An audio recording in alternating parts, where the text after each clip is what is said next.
U toku je svetska šahovska igra. Ljudi vide samo bojište, ali ne i ruke koje povlače poteze.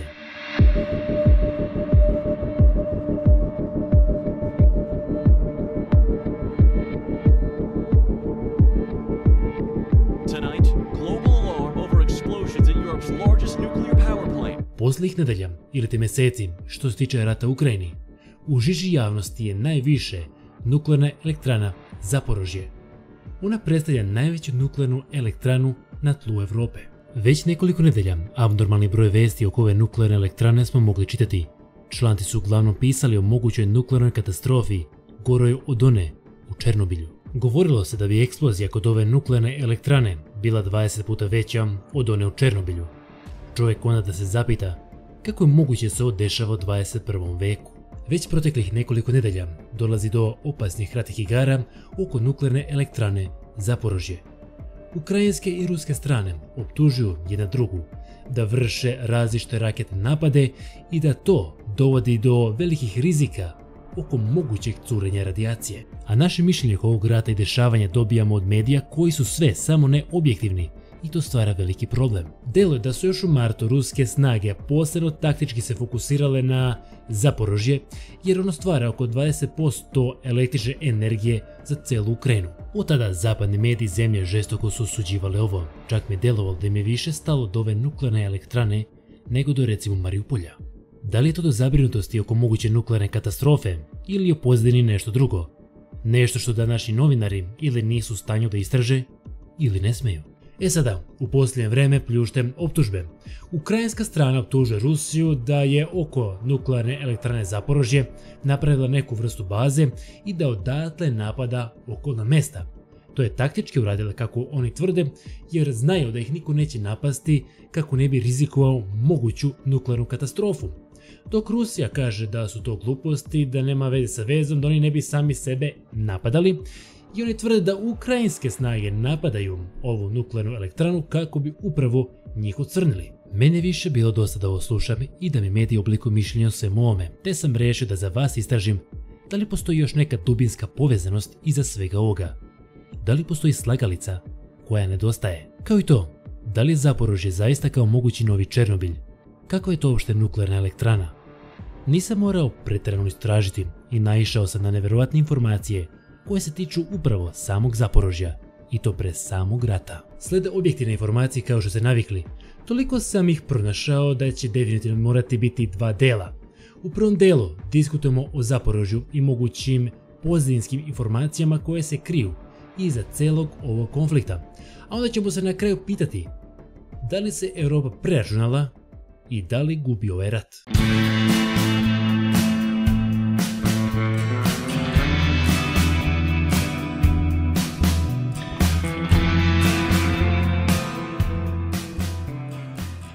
Nuclear power plant, which disconnected from the grid yesterday for the first time in history. Šta je to nuklearna elektrana Zaporožje? Zašto toliko važna? Gde se tačno nalazi? Zašto je Rusi toliko žele? I zašto zapadni svet je digao toliku paniku? Da li zaista predstavlja toliku opasnost po naš svet? I ono najvažnije, da li je Evropa prećutila neke važne informacije? Izvore za sve tvrdnje iz današnjeg klipa ćete imati u opisu klipa. To će sve biti zvanični provereni izvori. Nuklearna elektrana Zaporožje je najveća elektrana u Evropi i među 10 najvećih u svijetu. Ona proizvodi polovinu ukrajinske nuklearne energije. Postrojenje ima ukupan kapacitet od oko 6000 MW, dovoljno za oko 4 miliona domova. Nalazi se u stepi na rijeci Dnjepar, oko 550 km jugoistočno od Kijeva i oko 525 km južno od Černobilja. Trenutno elektranom upravlja ukrajinsko osoblje, međutim ceo kompleks čuva ruska vojska. Postrojenje ima 6 sovjetskih reaktora sa vodenim hlađenjem koji sadrže uranijum 235, od kojih svaki ima neto kapacitet od 250 MW. Megavat kapaciteta obezbedit će energiju za 400 do 900 domova za godinu dana. Sada činjenica koja nam možda može rasvetiti slučaj zašto postoji toliko opasnih raketnih udara oko ove nuklearne elektrane. Ona se inače nalazi samo 200 km od Krima, a ukrajinske snage su često optuživale da Rusija želi da prikopča ovu nuklearnu elektranu na tamošnju električnu mrežu. Ovo je tvrdio ukrajinski Energoatom. Michael Black, direktor Centra za nuklearni inženjering na Imperial College u Londonu, Rekao je za Al Jazeera da je glavna briga to što je povezivanje elektrane na krimsku električnu mrežu moglo da prekine napajanje reaktorima van lokacije. Potrebna vam je ta snaga da biste obezbedili hlađenje reaktora. Dokle god ti generatori funkcionišu, onda je sve u redu. Ohrabrujuće vidjeti da Rusi žele da koriste struju. To implicira da ne žele da oštete elektranu. Ovo je on dodao. Ovo je on rekao i nakon ovoga dolazimo do nekoliko zaključaka. Ili su Rusi skroz poludeli pa žele da oštete nuklearnu elektranu na kojoj se nalaze, ili možda tvrdnje sa zapadne strane baš nemaju smisla.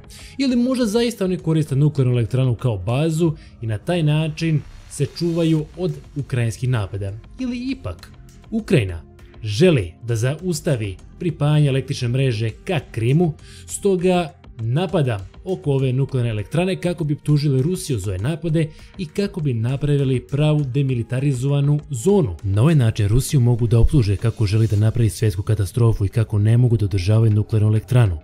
Ali ja tražim činjenice. I činjenice da Ukrajina želi da Zaporožje bude demilitarizovana zona. To žele i Ujedinjene nacije. I pitanje je da li će to učiniti pod svaku cenu. Onda sam se zapitao, zašto se toliko priča o Zaporožju? Da li je do bojaznosti zbog novog Černobilja ili je nešto drugo u igri? Kako sam dalje istraživao sljedeće informacije, shvatio sam, ili ti makar mi deluje, da cijela fama oko nuklearne elektrane Zaporožje predstavlja geopolitičku bitku između Rusije i Evrope i deluje da Evropa gubi tu bitku. Kada je zapadni svijet prvi put zadao sankcije Rusiji, oni su se nadali da će život za narod Rusije postati toliko težak da će oni izaći na ulice te će zbaciti tamošnju rusku vlast. Međutim, sad deluje da se igra totalno okrenula i to ne samo zbog gasa, već i zbog električne energije, a zima tek dolazi. Sada deluje da će pre narod Evrope izaći na ulice jer cene gasa rastu, cene nafte rastu, a cene električne energije vrtoglavo rastu i veliki faktor može imati upravo nuklearka Zaporožje. Pre nekoliko dana odjeknula je vest svetom kako je nuklearka bila primorana da se povuče na dizel generatore, što povećava rizik od katastrofalnog kvara sistema za hlađenje. Požari izazvani granatiranjem prekinuli su četvrtak posljednji preostali dalekovod do nuklearne elektrane Zaporožje, privremeno ga isključivši iz ukrajinske nacionalne mreže. Zelenski recimo naravno optužio Rusiju za sve ovo, te rekao da se dizel motori nisu uključili, došlo bi do takve katastrofe koju bi osjetila cijela Evropa i Ukrajina. Međutim, ruska strana kaže da su ovo laži i da je Ukrajina granatiranjem učinila ovaj problem. A BBC čitao sam njihove članke o svim ovim događanjima i čak oni su morali biti neutralni te nisu mogli utvrditi koja strana je bila odgovorna za ovaj incident. Jedno je sigurno, svi su zabrinuti svakog dana oko ove nuklearne elektrane nešto se događa. Sve u svemu Kijev i zapadna strana tvrde da Rusija možda pokuša namjerno skrenuti struju iz nuklearke kako bi ponovo spojili na rusku elektroenergetsku mrežu. Da, dobro ste čuli, ponovo. Zvaničnici Vašingtona osudili su svaku ponudu Moskve da preusmeri energiju koju proizvodi ova elektrana sa kijevske nacionalne mreže, tvrdeći da ta struja pripada Ukrajini.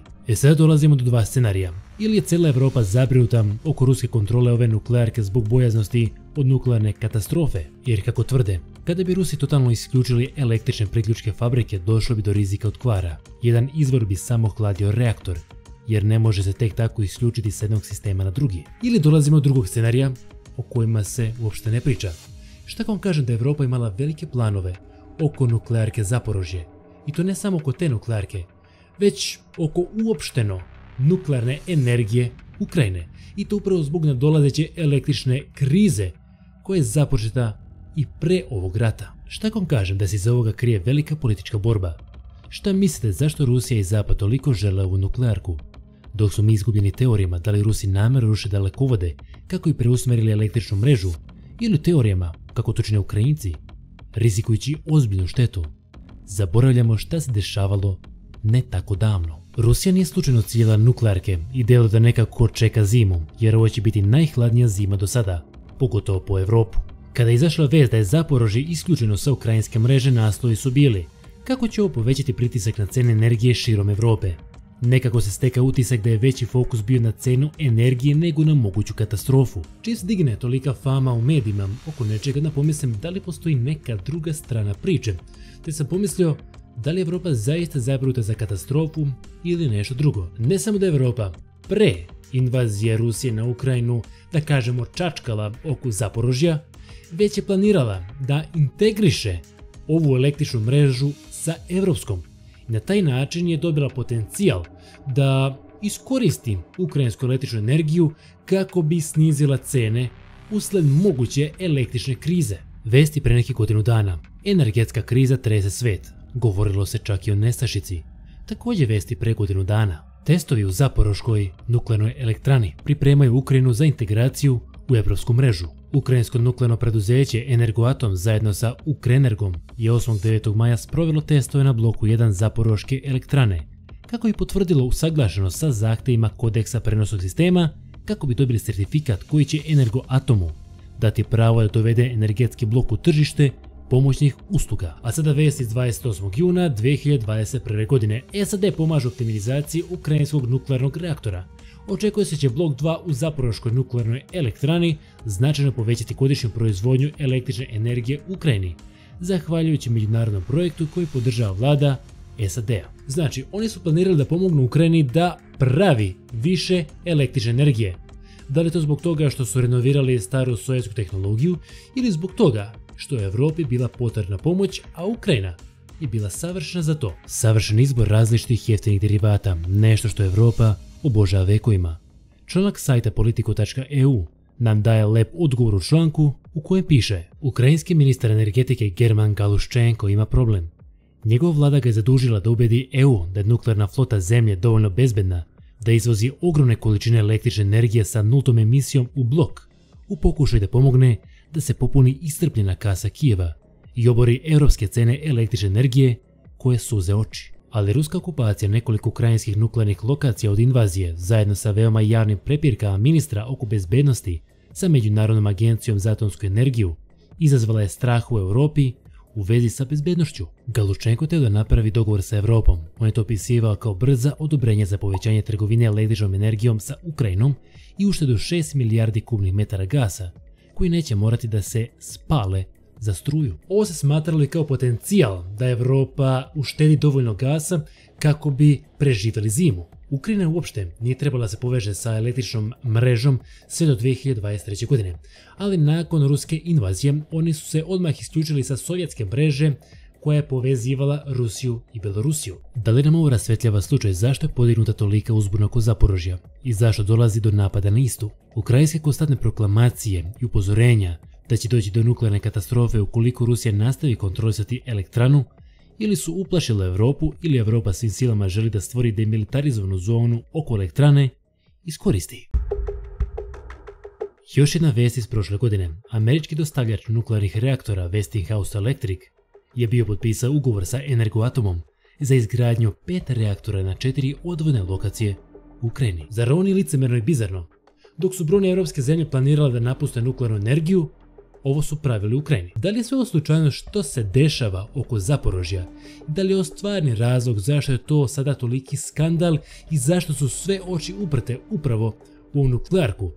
Da li je onda to Rusija preokrenula u svoju geopolitičku igru i korist? Jer vidite, oni kao da sada odlažu što duže ovaj rat, čekaju zimu i sada kalkulišu sa gasom, a sada i sa energijom. Nove vesti. Energetski računi u Britaniji će skočiti oko 80%.